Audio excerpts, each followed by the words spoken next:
Welcome everybody, I'm Dan Hamza-Goodacre from the Kigali Cooling Efficiency Programme and the COP26 Champions team. You have signed up for Rising to the Challenge of a Warming World, Financing Net Zero Cooling, and we have 75 minutes today to hear from our esteemed speakers who will hopefully engage, enlighten and maybe even entertain you. The challenge we are here to discuss is a big one. It's about shifting the cooling sector to net zero emissions by 2050 at the latest, or we simply fail to achieve a climate safe world. I'm sure you've all seen the numbers about the significance of cooling to hitting an overall net zero target.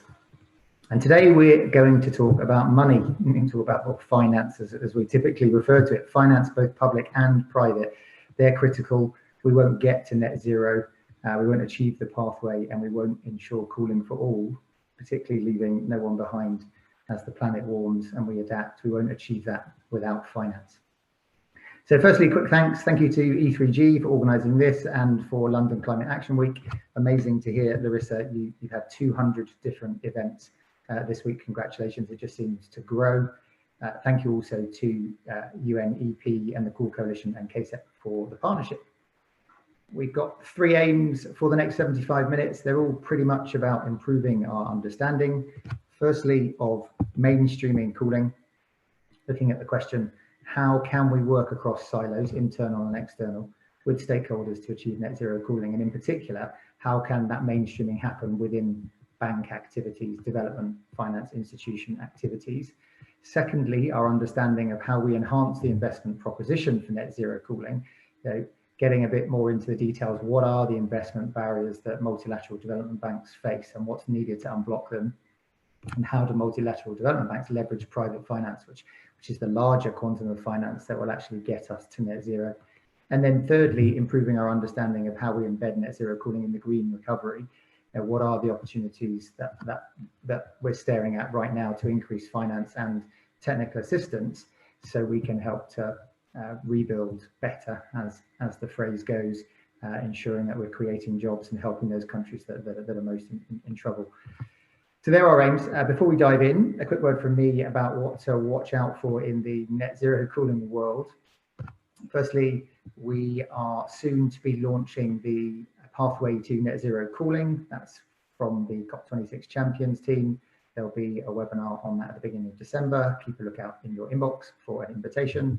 Secondly, very pleased to say that we'll be launching the K-CEP Kigali Cooling Efficiency Programme. For those that don't know the acronym, the NDC cooling facility, which we successfully concluded in terms of deciding on who the support would go to, those successful applicants, and there's 10 countries that we'll be working with and that will be taking forward work on cooling for their enhanced NDC. We'll be announcing those. That's all very exciting. And then thirdly, one to watch out for, but also one to encourage everybody to work on, and that's really how we can take the work that's been done on national cooling plans and the commitments that are coming through in NDCs and make sure that they attract finance, because frankly, there's no point in drafting plans or policies that need money if they're designed in a way that does not attract that money. So, and that finance needs to be a hybrid of public, private, and I think a continuation of philanthropic funding too, which has helped play a role in getting us where we've got to. And that's what we're about to hear about today on this webinar, the role of these different sources of finance. So let's plug into the experts. They have all done lots of great things in their careers. So you can see their biographies online, I think through the E3G London Climate Action Week website. And first up, it's my pleasure to introduce Jonathan Birdwell, who is from the Economist Intelligence Unit. Jonathan is the Regional Director for Public Policy in Europe, the Middle East and Africa. Jonathan, you have 10 minutes. I'm told I need to be strict, 10 minutes to dazzle the audience with your new insights from the forthcoming, in fact, today forthcoming, Power of Efficient Cooling report, which as a flag to the audience, you can hear even more about at 4 o'clock this afternoon with another London Climate Action Week webinar that will be dedicated specifically to the report. Jonathan, over to you. Wonderful. Thank you very much, Dan. And good afternoon to our distinguished guests and everyone tuning in. It's an honor to be here to present to you today as part of London Climate Action Week. For those who don't know, the Economist Intelligence Unit, we're the research arm of the Economist newspaper, and we've been really proud to work with the Kigali Cooling Efficiency Program for the past few years, looking at the economic and environmental impact of the cooling sector. And the focus of my presentation today is to set out the sort of landscape of the cooling market and how we project it to grow in the next decade, as well as Dan says, to present the findings from our new report launched today titled The Power of Efficient Cooling. In our new report, we demonstrate how rising demand for electricity for cooling puts pressure on the power sector to deliver reliable, affordable, and net zero power. And we outline the cost savings and the environmental impact that can be made from switching to more efficient cooling and how it will support countries to meet net zero goals. So you can see on this slide, my first point is, I'm sure many of you are already aware, but the goal of cooling really extends far beyond just ensuring our thermal comfort. A diverse range of industries use many types of cooling devices, from food production to data centers. Next slide, please. And in our report from last year with K-CEP, the cooling imperative, we demonstrate that the market for cooling, refrigeration, and air conditioning is substantial. It is already larger than that for solar PV panels, for wind turbines, and lithium batteries. Next slide, please. And it's also on a rapid growth trend, driven by climate change, urbanization, and income growth. Based on an econometric model that we developed, we estimated that 4.8 billion new units of cooling equipment will be sold globally between 2019 and 2030. And as a guiding estimate, we forecast that the total market value could reach almost $170 billion in 2030, which of course provides a big opportunity for investors. And in an absolute sense, China will really drive this demand. However, the relative pace of growth will be faster elsewhere, for example, in India and Indonesia. Next slide, please. Now, this uptick in demand for cooling must be met if countries are to meet their sustainable development goals. Cooling curbs systemic food loss, it prevents heat stroke and spoiled vaccines, it improves children's learning and employee productivity, and it reduces systemic inequalities. However, current cooling technologies and practices are also a substantial and growing contributor to climate change. Most cooling devices are a direct source of emissions owing to their use and leakage of refrigerants, and the devices also contribute emissions indirectly, as they typically run, often very inefficiently, on fossil fuel-based power. Next slide, please. Now, in our report launched today, our analysis shows that electricity demand for cooling specifically is expected to grow at an annual rate of 6.1% up to 2030. Now, if electricity demand growth from space cooling is not restrained or electricity supply is not expanded, we'll expect to see increasing numbers of power outages, which can cause, of course, major disruptions to daily life, can reduce worker productivity, and of course, threaten human health. So for example, in 2012, 700 million people in India were left without power when outages resulting from the use of AC and other appliances hit 20 states. Trains stopped, traffic lights went out, and according to one news source, even electric crematoriums had to stop operating. Now, in addition to the need to provide reliable electricity due to the increasingly urgent climate crisis, the Intergovernmental Panel on Climate Change has called on the power sector to continue providing its services while also cutting emissions. Now, rising demand for electricity, particularly at certain times of the day, thus threatens the power sector's ability to deliver reliable, affordable, and net zero power.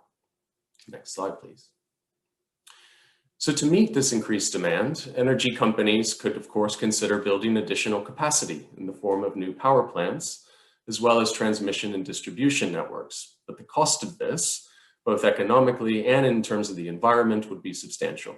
Our economic modeling estimates that expanding capacity to meet this demand will cost $4.6 trillion over the next 10 years and contribute 10.1 gigatons of CO2 emissions. Next slide, please. So in order to avoid power outages and at the same time minimize costs and emissions, we need to find alternative ways of meeting cooling needs while using less electricity. This should include, first, improving the efficiency of air conditioning units directly. Manufacturers can use updated and improved internal components such as compressors, condensers, expansion valves, and heat exchangers. Policymakers could introduce regulation to phase out the most inefficient appliances or introduce minimum energy performance standards that an appliance must meet before it can be sold commercially, for example. Now, our modeling suggests that installing more efficient air conditioning equipment globally could save nearly $1 trillion and 2 gigatons of CO2 emissions by 2030. Next slide, please. Now, while this will go some way to reducing electricity use, a more effective strategy would be to reduce the need for an air conditioning unit in the first place. Based on our analysis, we have prioritized 4 main ways to reduce the need for cooling. The first is changing consumer behavior to adapt to being comfortable in higher temperatures. For example, the India National Cooling Action Plan in 2019 estimates that by increasing the minimum thermostat setting from 20 degrees Celsius to 24 degrees Celsius, it's possible to save 20% of annual energy consumption. Second, by improving building design. If buildings, for instance, are designed in a way that allows people to feel comfortable from the outset, then it is possible to reduce the need for mechanical cooling by 50 to 80%. Third, using roof materials that can absorb huge amounts of solar energy. For example, the use of reflective roof coatings can reduce the need for space cooling by up to 70%.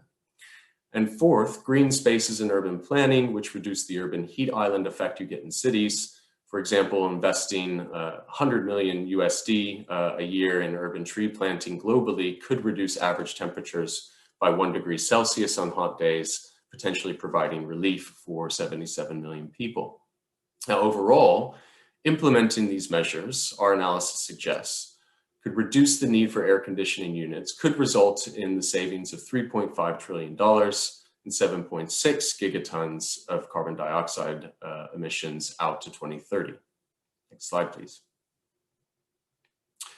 Now, our analysis also shows that without the implementation of sustainable cooling solutions, countries aiming to meet net zero emissions in 2050 are likely to miss those targets by up to 8 years.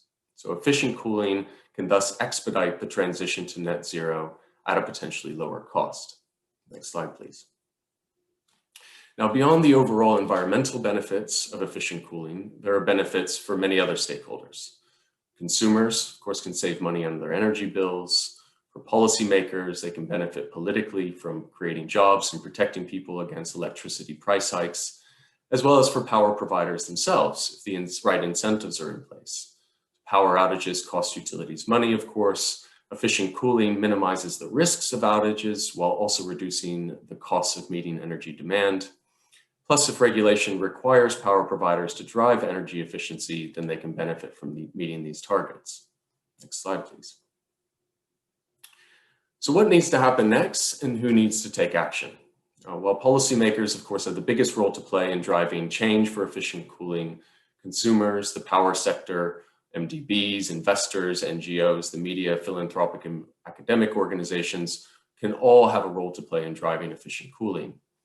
To realize the financial and environmental savings, we provide a series of detailed recommendations in our report.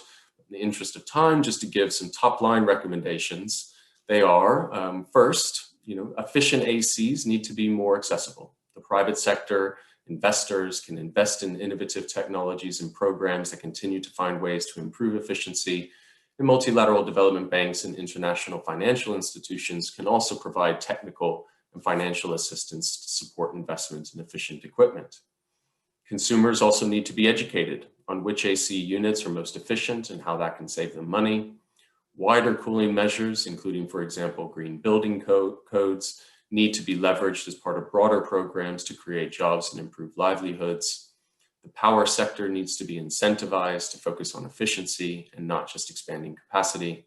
And finally, there needs to be a shift to systems level thinking, which of course is essential if the changes needed to achieve net zero are going to be met. So final slide. So please do read our new report. You can see the link here on the slide, and as well as a QR code, which will take you directly to the report. And as Dan says, we'll be having another webinar today at 4 p.m. to launch the report, so please do join us then. Just as well to flag, be on the lookout for another report we'll be launching with K-CEP in mid-December that identifies the role of efficient cooling in supporting the transport sector's transition to zero emissions. And so if you have any questions, please do get in touch with myself or my colleague Diana, whose details are on the slide, who's the project manager. And with that, I say thank you very much and look forward to the continuing discussion. Thank you, Jonathan, and congratulations to you and the team for the report.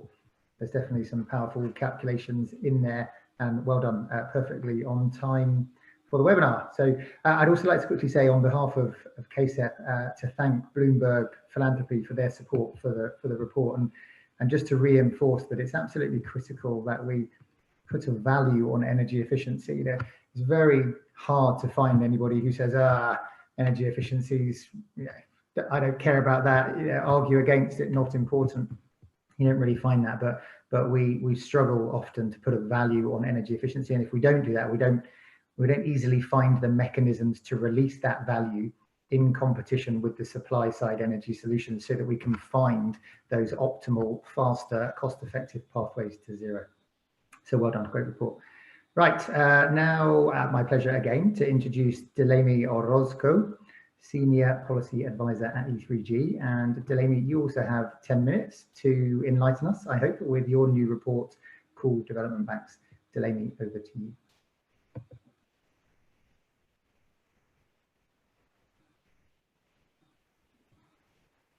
Are you unmuted, Delaney? Can you hear me now? Yep, we can hear you. Go for it. Perfect. So I will just present some of the findings from a recent report called Rising to the Challenge of Cooling a Warming World. Just to mention that this project was funded by Children's Investment Fund Foundation. But before I start, for those that don't know E3G, we're an independent European environmental think tank working at a global level. We have offices in Brussels, Berlin, London, and DC. And our aim is to steer the global transformation that is needed at the pace that our planet requires. And this is to ensure a climate safe for all. We have expertise on diplomacy, security, finance, clean economy, and resilience. And we're mainly funded through philanthropic sources and government. In general, work on cooling is quite broad. It's not only on MDBs. We have done work around political economy mapping of key geographies. We have been providing international cooling diplomacy support. We're supporting the Secretary of the Cool Coalition at the UN Environment through intelligence gathering and knowledge sharing. And our work on MDB's cooling is focusing on understanding the challenges and opportunities to advance the cooling agenda. So very briefly, some of the DFIs that we studied in this report were the Asian Development Bank, the Japan International Cooperation Agency, Asian Infrastructure Bank, the World Bank, and the European Bank for Reconstruction and Development. But at the same time, we also engaged in discussions with the European Investment Bank, and more recently with the African Development Bank, Inter-American Development Bank, and the Green Climate Fund. So we're very grateful for their feedback and their input during the research we carry out this year. So basically, when we think about cooling, I think normally at first hand, it seems it can be perceived only related to energy. And I think Jonathan went into a lot of detail around that and how it affects other elements. But I would like just to stop here and emphasize the importance of cooling. It represents 70% of electricity demand. Also, the refrigerants used in conventional cooling technologies is going to account for nearly 20% of total greenhouse gas emissions by 2050. Global cooling consumption is also responsible for 15% of peak electricity demand, and it rises up to 50%, mostly residential and extremely hot days. Access to cooling is not equitable.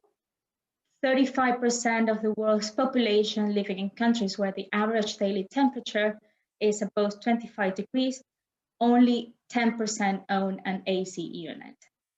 But if we look ahead, that demand of cooling is going to be growing and it's going to triple by 2050 without action. We look at the different sectors that depend on a sustainable and efficient cooling.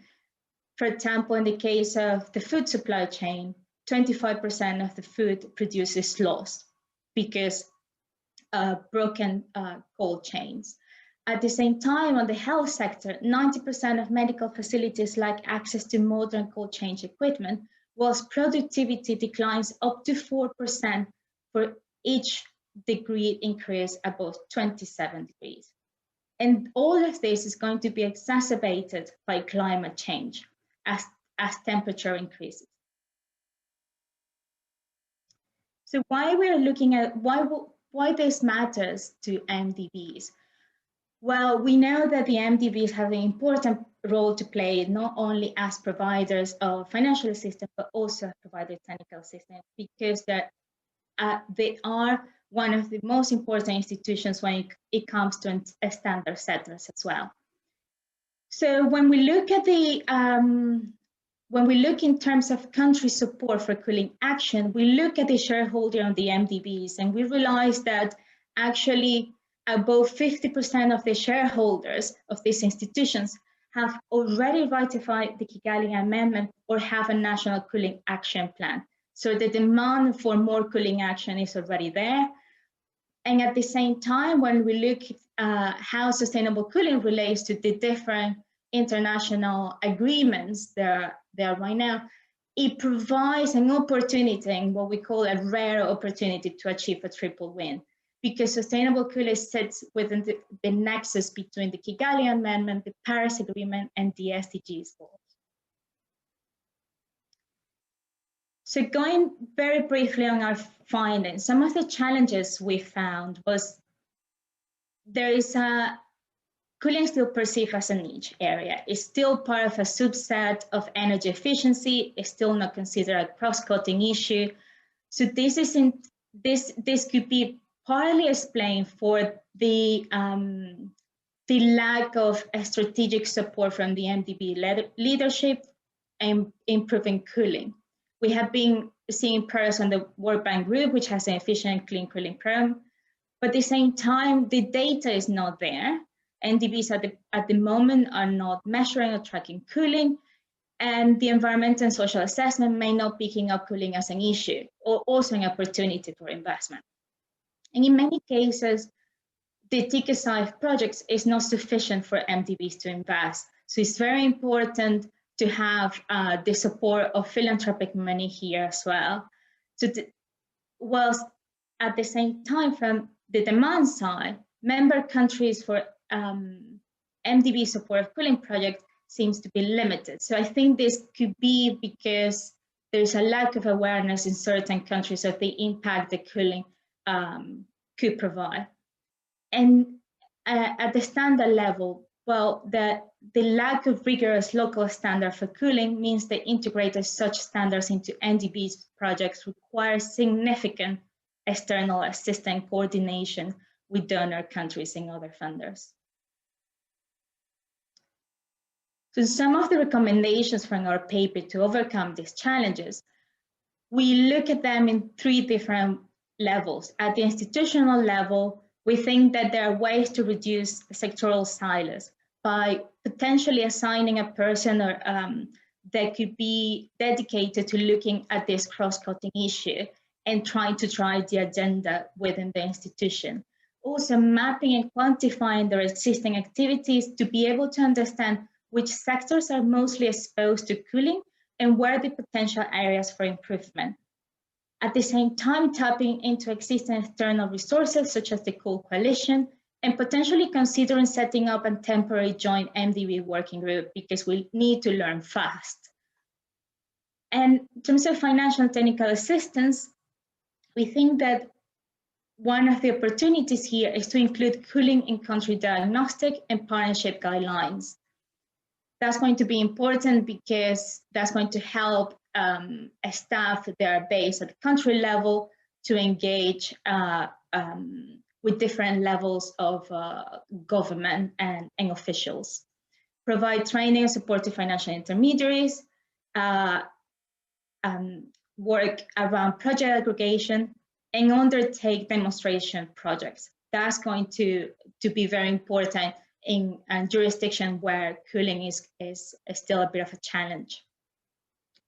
At the country level, engagement, as I mentioned before, is going to be very important to raise awareness across different levels of departments of government and highlight the importance and opportunities provided by sustainable cooling.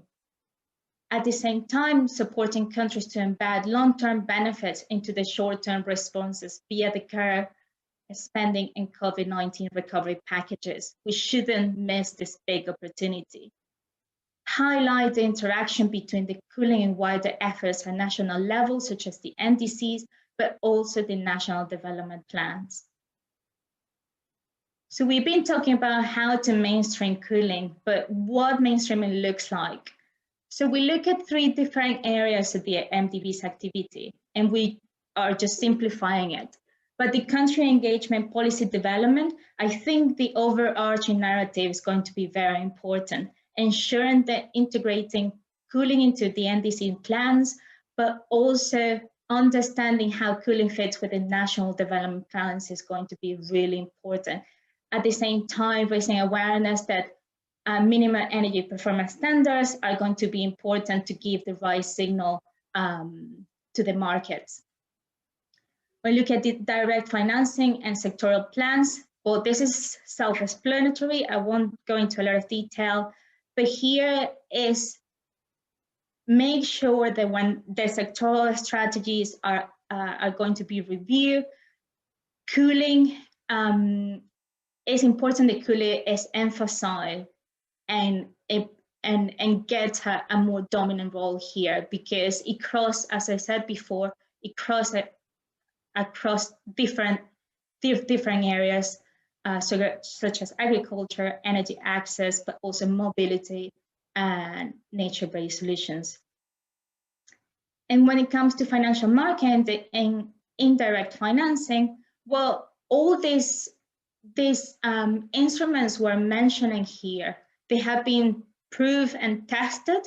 The key thing is that if cooling is not embedded into the sectoral strategies, but also into the overall strategy of the MDBs, it's going to be very difficult to come up with financial innovations. So it's very important that the upstream level cooling has a role, is emphasized. So this is my last slide, and just wanted to show you that our work on international financial institutions goes beyond the cooling sector, and we're looking at the Paris alignment as well. Thank you. Great, thank you, Delaney. Very helpful. I mean, a takeaway for me from that is the real need to avoid lock-in, because one of the challenges I think historically, which you've uncovered in your work, is that cooling can sometimes be a little bit invisible when one is trying to find it, looking at the way that finance institutions are organized. It can be buried in particular sectors, and there's a need to make it visible, but also to make sure that we avoid locking in inefficient cooling that's not friendly to the climate. So yeah, very helpful report. I very much hope that helps further raise the profile of cooling as a strategic priority for development banks, and also, as you mentioned, timely, particularly for developing countries as they seek solutions to rebuild following the challenges of COVID, and simultaneously grapple with rising temperatures, and simultaneously grapple with keeping this vaccine cool. Good news is coming out, but I'm sure many of you are reading a lot of the news and what it's saying about the temperatures that are required to keep some of the COVID vaccines cool. They seem to vary greatly, but some of them even require -70 degrees, which will be quite a lot of energy to ensure that happens. So a very timely report, and I hope development banks can take forward your recommendations. Cooling, as many people have said, is not a luxury.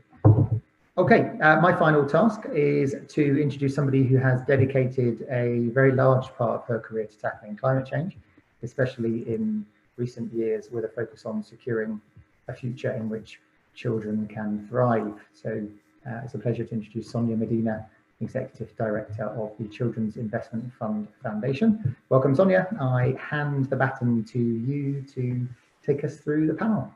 Over to you. Thank you so much, Dan, and what a privilege it is to be here with all of you. I hope in the not too distant future we can do this in person, but obviously so far this is fantastic, and it allows us to obviously continue these very important conversations.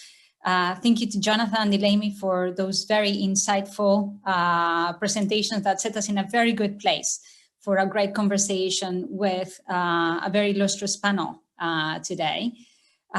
We have Marcel Mitchell, the Global Head of Climate Business at the IFC Climate Business Department, joining us. Thank you, Marcel.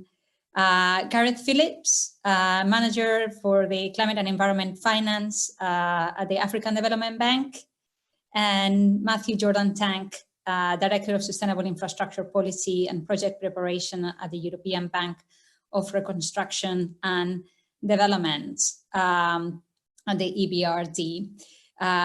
So thank you so much for joining us as panelists. How we're going to run the panel is that I'm going to invite Marcel first, and then Gareth, and then Matthew to give their opening remarks for about 5 minutes, and then that will give us ample time for questions. As you have been doing so far, I encourage you to use the Q&A function, which I will be monitoring and posing the questions that cannot be answered directly on the chat to our panelists. So without further ado, Marcel, over to you. Thank you so much. Great. Thank you, Sonia. Thank you very much for having me here. And we've heard from our first two speakers how cooling is a major contributor to climate, both in impact, and we know that demand is increasing. And on one side, this is a positive thing because cooling is essential to economic development, which is the key thing for development banks. We know that it's vital for production of food and pharmaceuticals.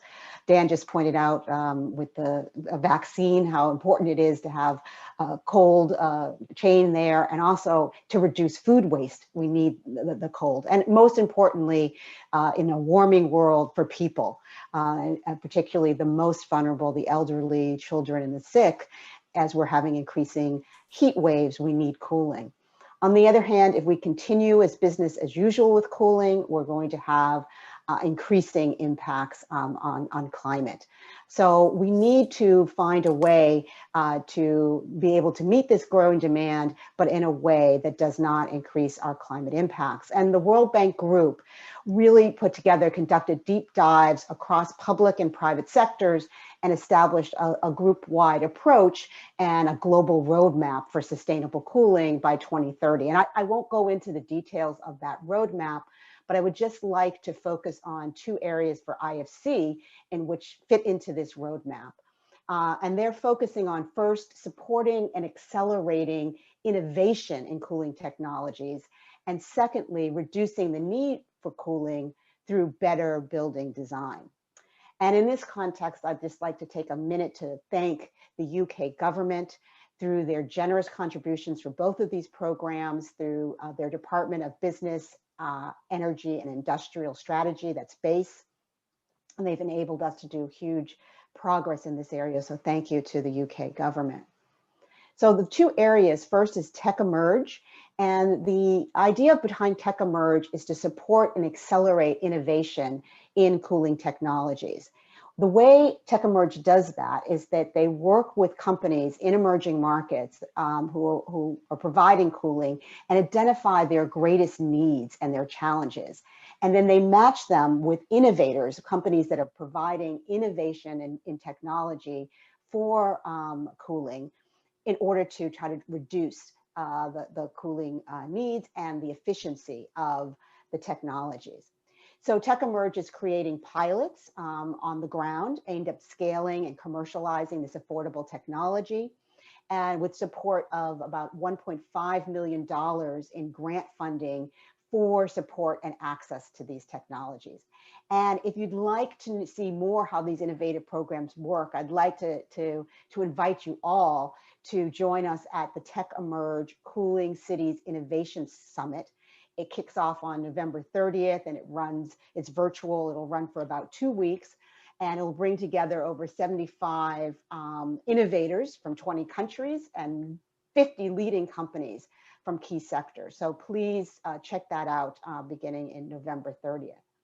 The second program is the EDGE Green Building Program, and this is working to reduce the need for cooling through better building design. So we know that the buildings that we expect to be in place by 2060, 2/3 of them have not even been built yet. So it's a great opportunity for us to build back better, to build back more efficiently right now. And again, the UK base is also supporting our efforts to accelerate this through, again, helping developers understand the technology for designing green, which will reduce the need for a cooling just through building design. And we see that over the next decade, green buildings represent a significant investment opportunity, over $24 trillion by 2030 in investment. So quickly, what are some of the lessons that we've learned so far about these green efforts to reduce cooling and make it more efficient, and the financing need? First is that the innovation in cooling is still in its infancy. So the technologies to really jumpstart, 40, 50, 60, 70, 80% reductions in cooling efficiency are in their infancies. We were only able to map about 300 companies that were actually doing this type of innovative work. And the estimate is maybe there are only 1,000 of them globally. So we need more companies actually doing technology innovation in cooling. The second is that consumers and companies who are actually providing cooling in emerging markets aren't aware of what these cutting edge innovations are, and are very concerned about upfront costs and the risks of adopting new technology. So they tend to fall back on proven products from large companies, or in the case of emerging markets, sometimes they install secondhand equipment because of cost consideration. So access to and awareness of new technologies is really key on the agenda. And so there's clearly an urgent need to ramp up and accelerate technology readiness. We're working on mainstreaming cooling as one of the core business. I think Dan pointed out that one doesn't think about cooling as an entity in itself. It's integrated into other things. And so it's not top of mind. So really doing that and scaling the financing for these new technologies. And it's particularly important for MDBs to play this role, because even though the projected global demand may be 170 billion by 2030, compare that to green buildings, $27 trillion, right? So it's a relatively small market. And it's dominated, 70 to 80% of cooling equipment is dominated by 5 or 6 multinational corporates. So the other companies may be very small. The addressable market may be actually small for commercial financing. The MDBs therefore have a really key role to play in this type of innovation. So I just want to leave you with the message that we must do more. We must break some of these barriers and challenges. We need to develop financing instruments to reduce the financial burden of investing in better technology and de-risk technology adoption. So thank you very much. Thank you, Marcin, and right on time. Incredibly insightful comments. Thank you. Your lessons learned so far are very interesting, and good to see that the IFC is really at the very forefront of mainstreaming cooling and you recognize the role of MDBs in particular in taking on this challenge. We'd love to hear now from Gareth and as to how the African Development Bank is taking on this agenda, and whether the insights and lessons that Marcin has shared with us also resonate with you in your part of the world. Over to you, Gareth. Thank you. Great. Thank you very much indeed, Sonia, for that introduction, and indeed thank you to E3G for the invitation to participate today. So I'm pleased to say that I subscribe to the adapted lifestyle rather than the air conditioning mode. So sitting here in Abidjan with my video on, you may see me gradually getting hotter and hotter, in which case I'll turn it off. I wanted to start off by saying that sustainable cooling sits within the bank's renewable energy and energy efficiency division, and there it competes with some pretty big fish. In a continent where we have average energy access at around about 40%, cooling is widely regarded as a luxury, and really it's not seen as a development issue. The fact is, if you can afford cooling, then you are well above the poverty line. Even clean cooking is a poor sister to the focus on on-grid and off-grid renewable energy generation and household connections. Now, of course, that's not to say that it's not important. And Jonathan's, some of the graphs that Jonathan showed, the projections show that an increasing proportion of energy will be used for cooling purposes, and building in energy efficient and low greenhouse gas cooling technology is going to become increasingly important. But the other hand, you know, in the graphs he showed, Africa was lumped in with other countries. It's not there as a major player in the cooling space. And Dan also highlighted that cooling is a concern in terms of greenhouse gas emissions from energy consumption, but also refrigerant gases. As we see it, and I think this is an interesting avenue to explore, is we see it as an adaptation technology at an extreme, protecting human lives, but also impacting upon productivity in the work environment and critically in the food chain. So whilst we consider mitigation, or whilst we can consider mitigation instruments to finance cooling activities, at the bank, and particularly within my team, we're exploring the use of adaptation finance using a model that we've developed called the Adaptation Benefits Mechanism, or ABM. And we think that this could provide a new source of finance to support adaptation, to support cooling technologies. So the Adaptation Benefit Mechanism relies on a source of public finance with which to leverage private sector investment. Now, that's a bit of a problem at the minute, because there are very few reliable and predictable sources of finance for adaptation. Only the Adaptation Fund and the Green Climate Fund spring to mind, and they both typically provide grants to public sector actors. And in contrast, there are many instruments that provide finance for mitigation. So we're asking developed country governments to create an adaptation levy to support investment in adaptation and resilience, which, as I say, can include cooling. Otherwise, this role is going to fall to philanthropists and CSR actors.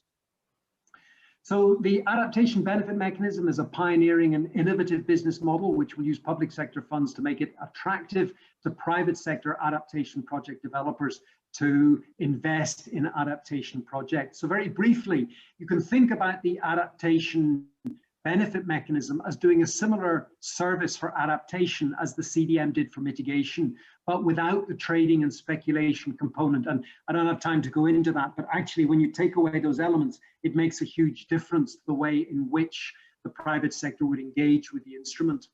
So the ABM would enable off-takers to negotiate a price to pay adaptation project developers on delivery of certified adaptation benefits, which parties would then report as their contribution to the global adaptation goal under Article 13.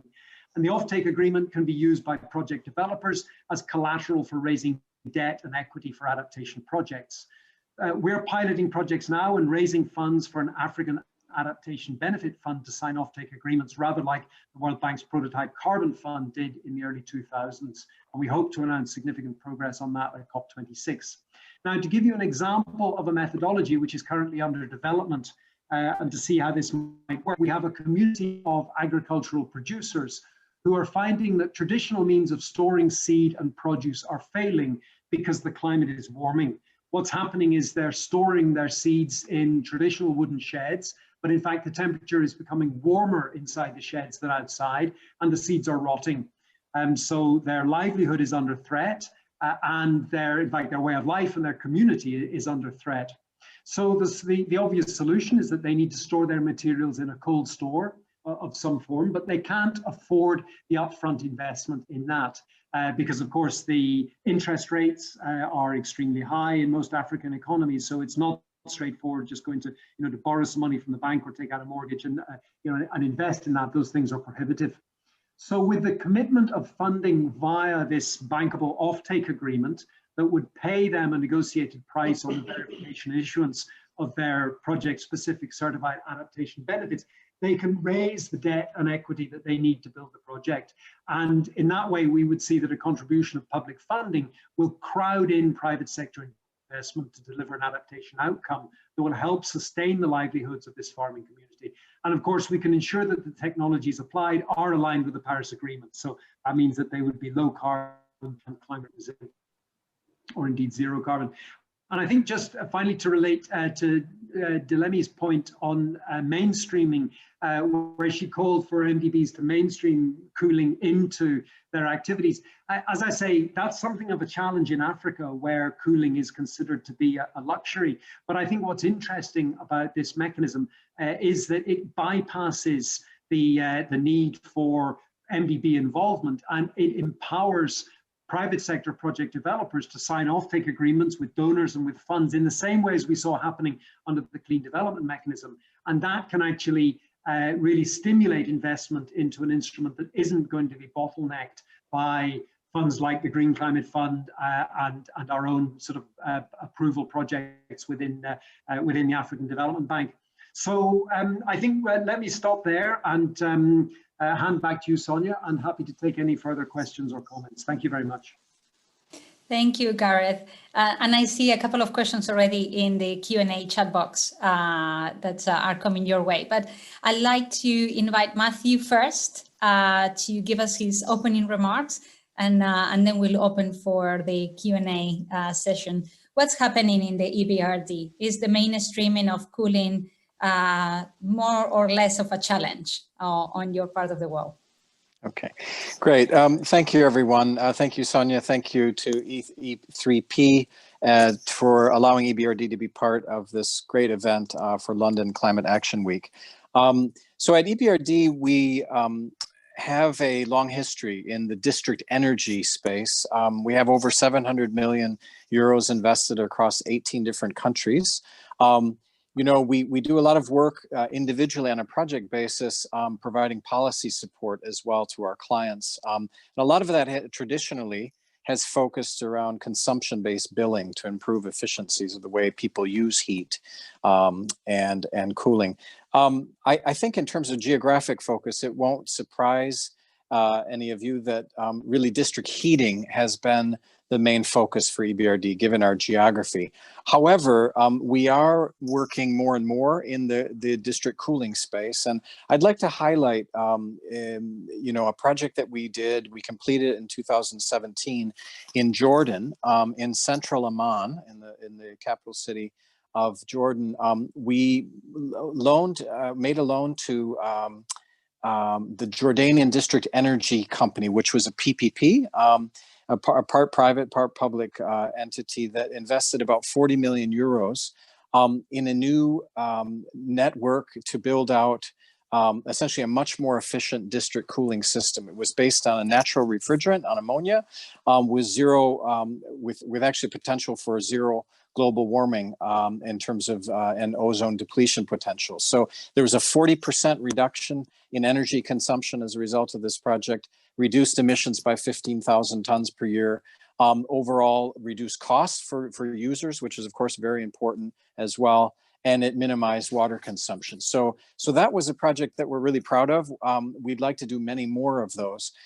Egypt is a very big, important market for these types of projects, as I'm sure you can imagine. There's a lot of work going on there. We're partnering actually with UN Environment on projects that we're looking at with private developers. I think another thing to point out is that district cooling and district energy more generally really is going to be a central part of what EBRD does going forward. We have a new green energy transition initiative that builds on the existing green energy approach, but it ups the ante, and it essentially mandates that and requires that EBRD as an institution will lend no less than 50% in green projects, green financing under a robust methodology. I think another thing to point out is that we have a very, very important framework for green cities that we launched 3 years ago. And it has grown to 43 cities today. Our goal is to get to 100 green cities by 2023. We're progressing very steadily. It's really a flagship initiative. And it just yesterday became a 2 billion euro framework. So for EBRD, this is one of the largest frameworks of any kind. And it was just approved yesterday, a 950 million euro increase to that very successful initiative. The other thing to point out is, EBRD works and has worked for many years on a financial intermediary basis with our green economy financing facilities, what we call JEFs. And so they really provide financing through intermediaries to SMEs for these kinds of technologies, commercial refrigeration, air conditioning, et cetera. So that's something we'll do, and we'll do more of that under our green economy transition approach.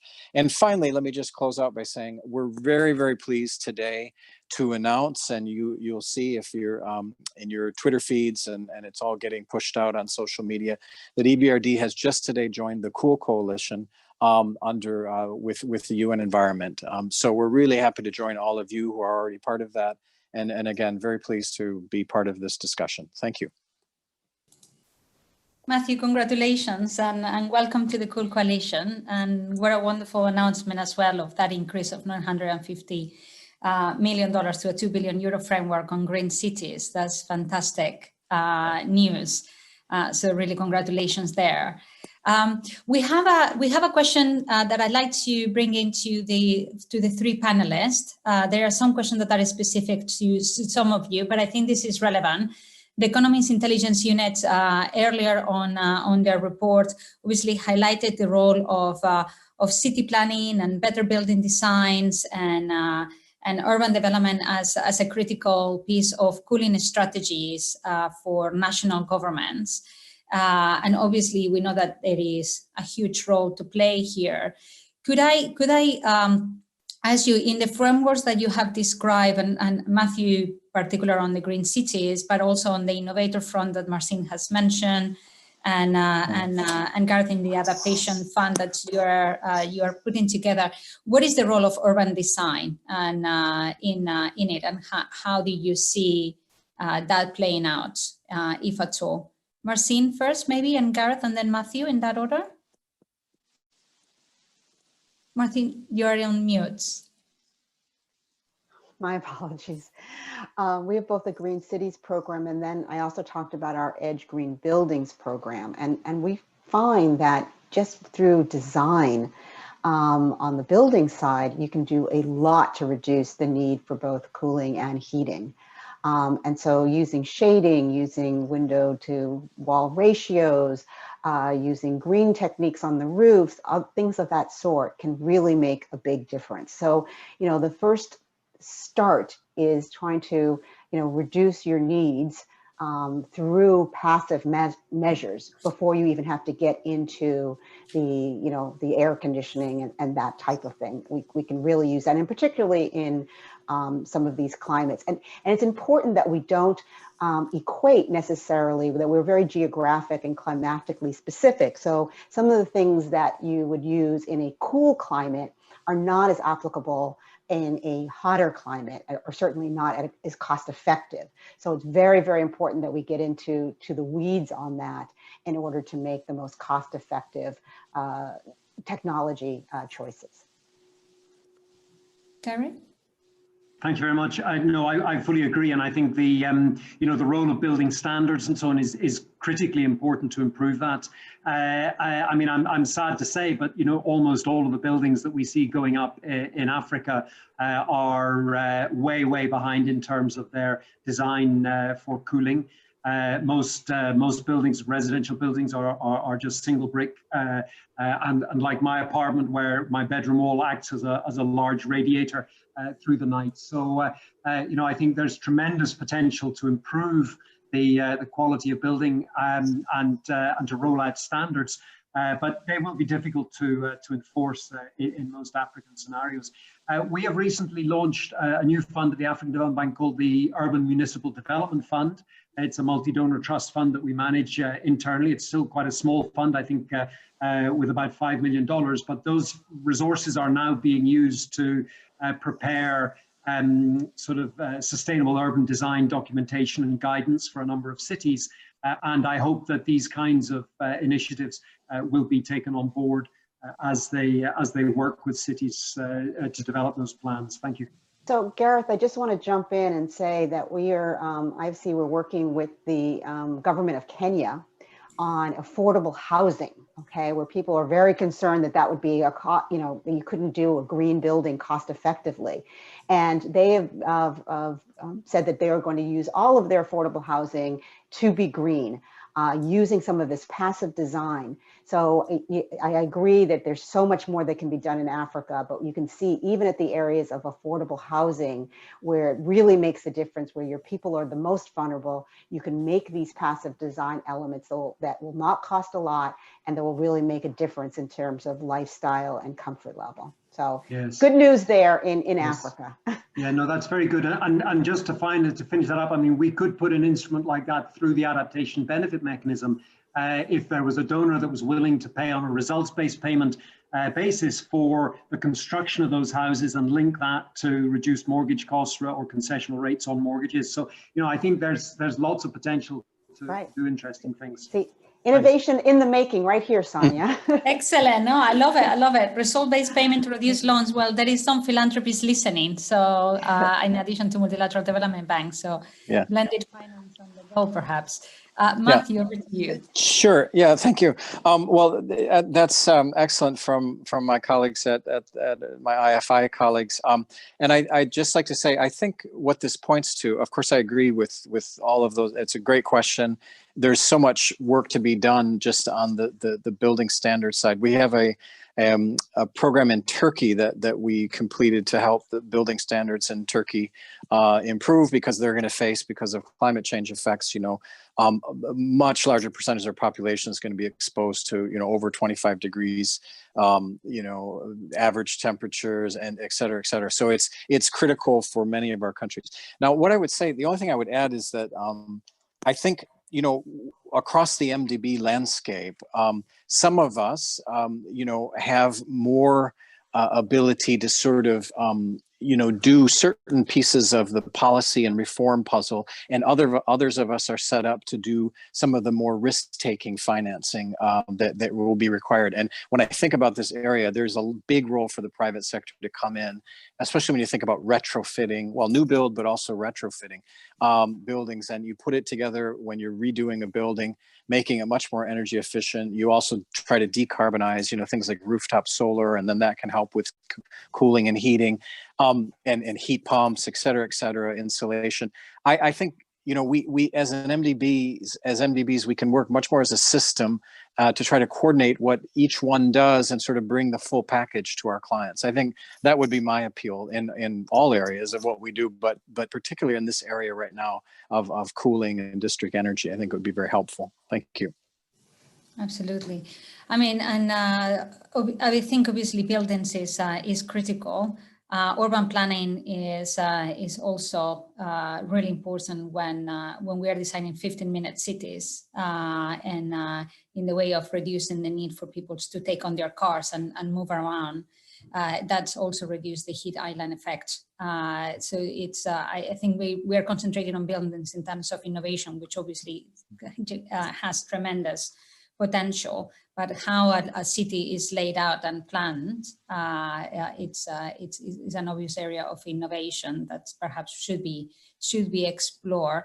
There is a question. There is a lot of questions of specific examples that people would love to hear from Egypt, from Africa, from your work at the IFC. So can we maybe do a quick round of a couple of specific examples? You have mentioned a couple already in your introductory remarks, but perhaps we could do another round as there seems to be demand from the audience to hear some more concrete examples Maybe I'll go the other way around now. Matthew first, and then Marcin, and then Gareth.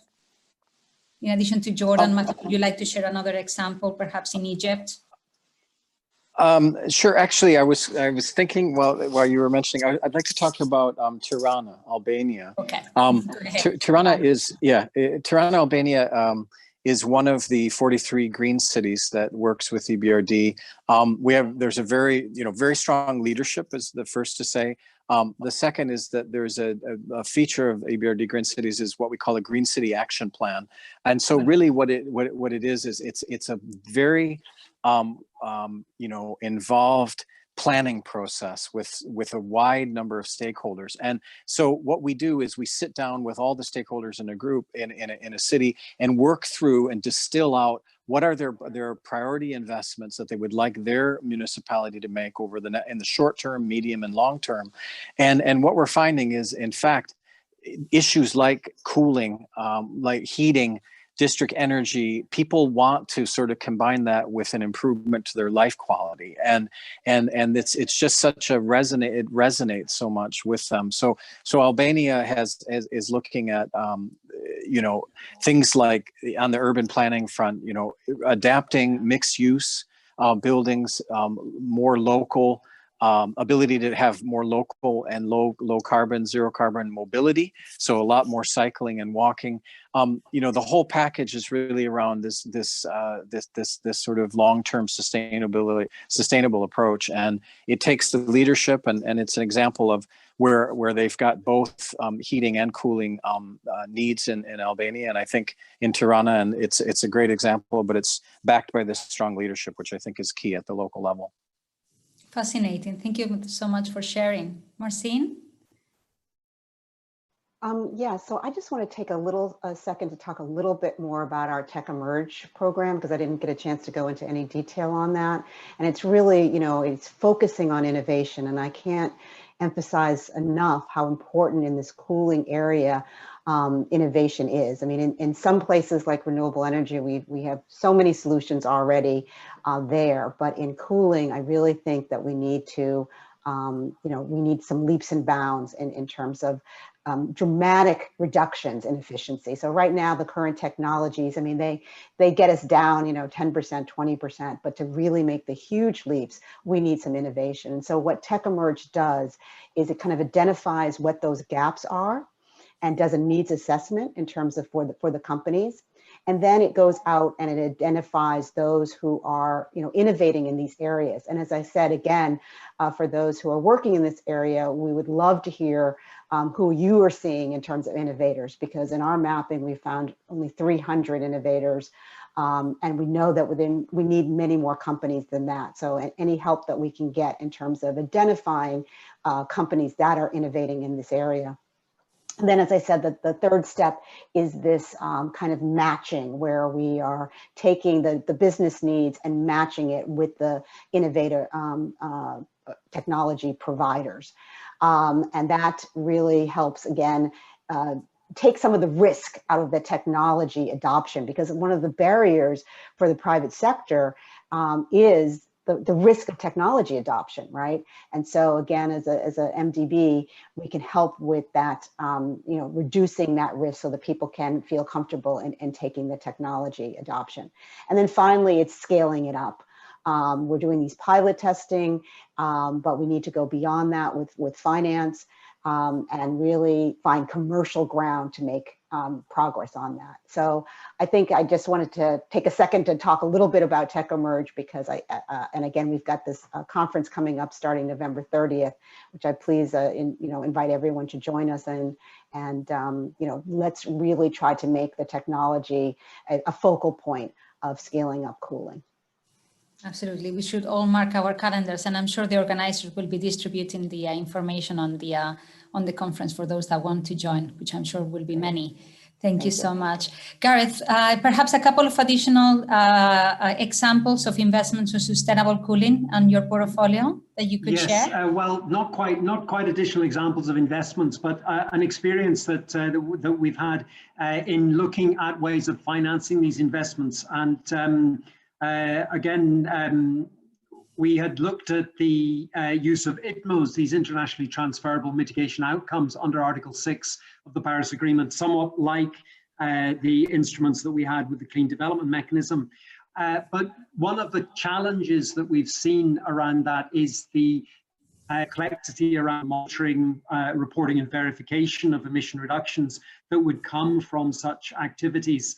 It's questionable, although of course the rulebook for Article 6 hasn't yet been agreed, but we're not convinced that it's going to be particularly easy to finance such activities under Article 6.2 or 6.4, or if it did, you might have to rely on the sort of Internet of Things so that you start to collect data on the actual operation of an energy efficient fridge, not just an assumption about how many hours it's operating, but actually the number of hours that it's operating so that you can calculate the actual savings associated with that piece of equipment.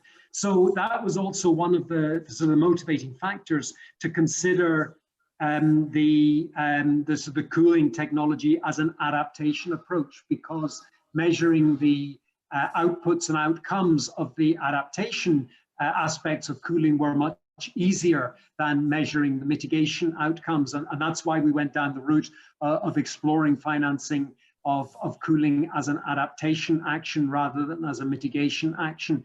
And so I think that's an interesting area to explore. I mean, I think when you get to large scale buildings and you know, district cooling and so on, then it may be quite possible that sort of a mitigation approach could still be a viable financing option. But we're also interested, you know, to see a range of different instruments being applied so that we're not putting all our eggs in one basket. Thank you very much. Thank you so much. We only have 5 minutes left, so let me combine a couple of options, and I am very aware that there are some questions that we couldn't get to, so apologies for that in advance. There is this very interesting question about what is your experience of whether it is, what is of cost-benefit benchmarking on retrofits, deep retrofits, versus building green in a very highly efficient and aligned green way in various parts of the world. If I can just add whether in that retrofit or in that building green from a start are considerations around resilience. So not only preparing buildings to withstand warmer temperatures, but also other weather events that we know are also coming our way as a result of the climate crisis. Marcin, would you like to go first? Sure. So I really think it depends on where you are in the world. In places like Asia and even in Africa, which is one of the fastest urbanizing areas in the world, there's so much new building that's going on. It's the opportunity to get that building done right? We don't want to miss the opportunity with all this new building to come up to get it, you know, to lock in emissions for 30, 40, 50 years. So in fast growing areas, I would say, you know, doing the new buildings is probably the priority. In places with a lot of infrastructure already in place, such as in Latin America and emerging, you know, Europe, retrofits and deep retrofits are key. And particularly as we're looking at building back better and with coming out of this our COVID shutdowns, you know, these are industries that are shovel ready. These are industries where we do know how to do this. And these are industries where we can put people to work right away, and jobs are going to be key in terms of us building back better. So I would say in those areas of the world, let's get that retrofit going. Let's make it part of our recovery stimulus programs and get that done. And then finally, on the idea of resilience, I think that's a really great point. And IFC is just rolling out a resilience tool, really a diagnostic for developers and for banks to look at the resilience of their building stock and then what to do about it. Particularly in places, we're starting it in, say, the Philippines and in the Caribbean, you know, where they're very, very vulnerable to, you know, severe weather events. But I think we need to look at it, expanding it to places with, you know, flooding and droughts and fires. But yeah, and I don't think we've been paying enough attention to it. In this next decade, as we're really trying to bend the curve on mitigation, we need to step up the issues of resilience and adaptation. We can no longer ignore that because we are going to have impacts of climate change. So this is the time. Thanks. Fantastic. Matthew. Yeah, thanks. I wanted to go back. It's a very good question. I wanted to go back to our GEFs, the Green Economy Financing Facilities. One of the features of that is that, you know, we're on lending to local banks, and the banks then we're lending to local banks, and local banks on lend to SMEs. So these SMEs, actually through this program, we've developed a tool. Which is essentially, it provides guidelines and specific information on literally hundreds of energy efficiency technologies that they can use to improve and retrofit buildings in our region. And so these are specific high performing technologies. And the way we do that, the tool is called the Technology Selector. It's an online catalog, so anyone, it's open, in its open source kind of tool, anyone can use it. I'm happy to share through the network and through the organizers here with everyone how our local banks are using this, and it helps provides guidance for those SMEs to be able to get the benefit from this financing. So that's kind of how we're disseminating our work out to the local level. Fantastic. And Gareth, we are to time, so maybe 30 seconds quickly. Oh, just we lost him for the last moment.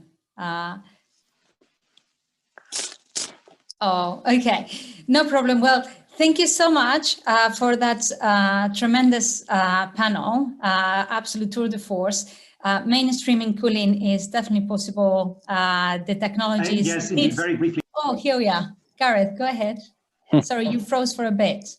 Sorry, yes, so very briefly, just to watch out for retrofitting, locking in technologies that might in future not be considered to be Paris aligned.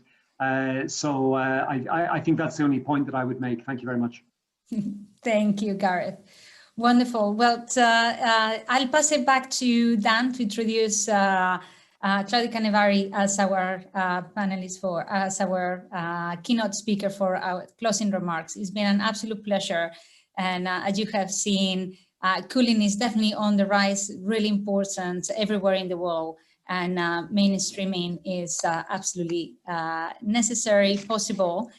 But there is technology and financing innovation on the way to make that happen. Thank you so much.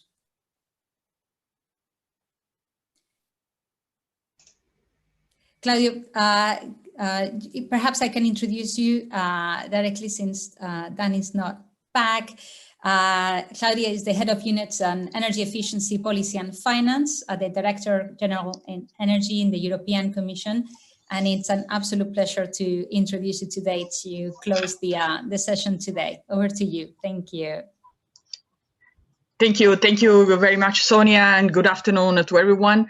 I have to say that it has been really interesting to listen to this debate, and I'm just sorry that the time is leaving us and that I need to close. I would really like to ask a lot of questions to the different panelists and the speakers. Really very interesting, and I would say thought-provoking. So just a few words from my side. Maybe I'm bringing a little bit the EU dimension in the debate today, because in the EU we are also doing a lot in relation to addressing climate change, obviously. We have a Green Deal that was adopted in December 2019, and this is guiding our activities in this relation at the moment. And one of the key aspects is obviously to look into the energy transition, and cooling as well as heating are obviously playing a very important role, because they are responsible together for as much as half of the EU energy consumption, and clearly their role is essential and undeniable for reaching the targets. So it's quite important for me, it has been quite important for me to listen to what has been said. because indeed we are in a, let's say, in a very important moment to address all these challenges. And the Commission pledged specifically in its latest initiatives, the so-called energy system integration and the renovation wave, to address heating and cooling in a systemic way. We are also, I mean, the Commission has made recently a proposal for a new greenhouse gas emission target of at least 50–55% by 2030. So all the contributions are very important. Talking about cooling, as it is today's topic, even if it is a relatively low portion for the moment of the overall heating and cooling consumption in the EU, is clearly, it's important, is clearly increasing. You know this very well. I mean, we've been discussing these in the last hour or so. So clearly is very important to look at these area. And this discussion is particularly timely because in the context of the work that the European Union is doing to address climate change, one of the key actions at the moment is the revision of the Energy Efficiency Directive, which is our framework, let's say, piece of legislation in relation to energy efficiency.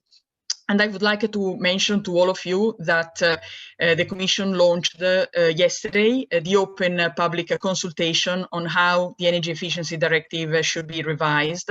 And this open public consultation is open to everybody, and it is open until the 9th of February. So there are about 2 months and a half to contribute. And I really would like to encourage all of you to contribute, because it is essential, let's say, to work hand in hand with all the other players, with all the other stakeholders, with all the other countries of the world in order to contribute to the fight against climate change. One word about financing, because clearly that has been the topic of today's meeting, and it is key in reaching the objectives. From our side, in the European Union, we are finalizing the discussion of the adoption of the budget for the EU for the 2021-2027 period. And a very important contribution, very important part of this budget is the Recovery and Resilience Facility, which is obviously linked to recovery from the COVID-19 crisis. It's a quite big amount of money, because it's 672.5 billion euros.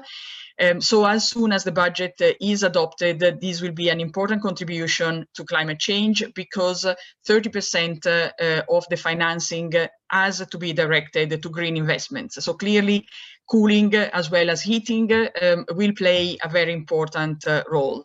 And we're also working, apart from the support from the public financing, we're also working to stimulate the private financing, because obviously the money will not be enough that comes from the public sector. And this is why we have different instruments that are being developed in order to support for that. So just a very final concluding remarks. And in fact, I would like to conclude today's discussion with 2 questions. The first one is, what approaches should we take to tackle the increase in energy consumption associated with cooling, and how these could be reflected in the upcoming revision of the Energy Efficiency Directive as far as the EU is concerned? And the second one, how could we use waste heat from cooling in buildings and industry in a cost-effective way? So I would like to leave you with these 2 questions, and I hope that you will use our open public consultation on the revision of the Energy Efficiency Directive to send us your opinions, your replies that will feed in our thinking for, let's say, a stronger contribution of energy efficiency to the climate goals. With that, I think I can conclude today's meeting. I think it was really very interesting. I would like to thank the organizers for inviting me for these closing remarks once more. And I really hope that we could meet soon again in person in the not too distant future. Thank you very much.